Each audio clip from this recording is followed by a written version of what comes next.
ದರ್ಶನ್ ಏಕಾಂಗಿಯಾಗಿ ಇಟ್ಟಿಲ್ಲ, ಒಬ್ಬನ್ನೇ ಇಟ್ಟಿದ್ದಾರೆ.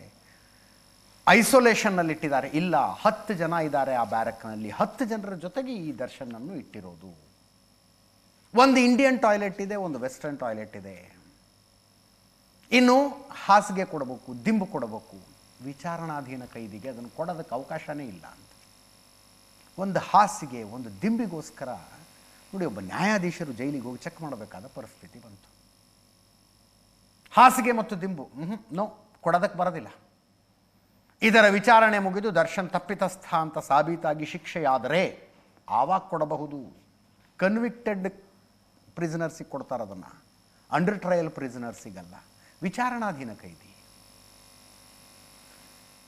ಸಂಜೆ 6 ಗಂಟೆಗೆ ಲೈಟ್ ಹಾಕ್ಬಿಡ್ತಾರೆ ಬ್ಯಾರಕ್ನಲ್ಲಿ.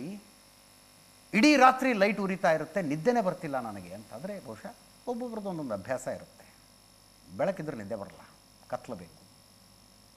ಲೈಟ್ ಆಫ್ ಮಾಡೋಕ್ಕೆ ಹೇಳಿ ಕೋರ್ಟಿಗೆ ಕೇಳ್ಕೊಂಡಿದ್ದು ದರ್ಶನ್.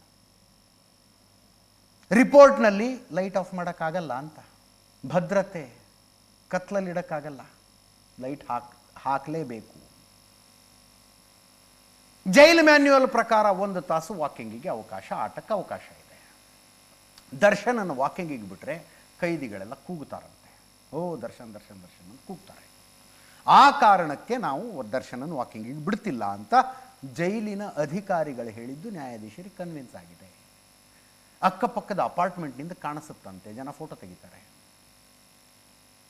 ರಿಪೋರ್ಟ್ನಲ್ಲಿದೆ ಇದು, ಫೋಟೋ ತೆಗಿತಾರೆ. ಆ ಕಾರಣಕ್ಕಾಗಿ ಆಗೋದಿಲ್ಲ. ಹೀಗೆ ಇಷ್ಟೆಲ್ಲ ರಿಪೋರ್ಟು ಸಲ್ಲಿಕೆಯಾಗಿದೆ.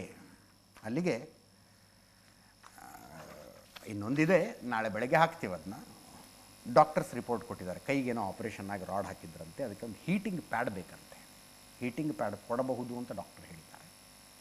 ಕೂತ್ಕೊಳ್ಳೋಕ್ಕೊಂದು ಚೇರ್ ಕೊಡಿ ಅಂತ ಹೇಳಿದ್ದಾರೆ.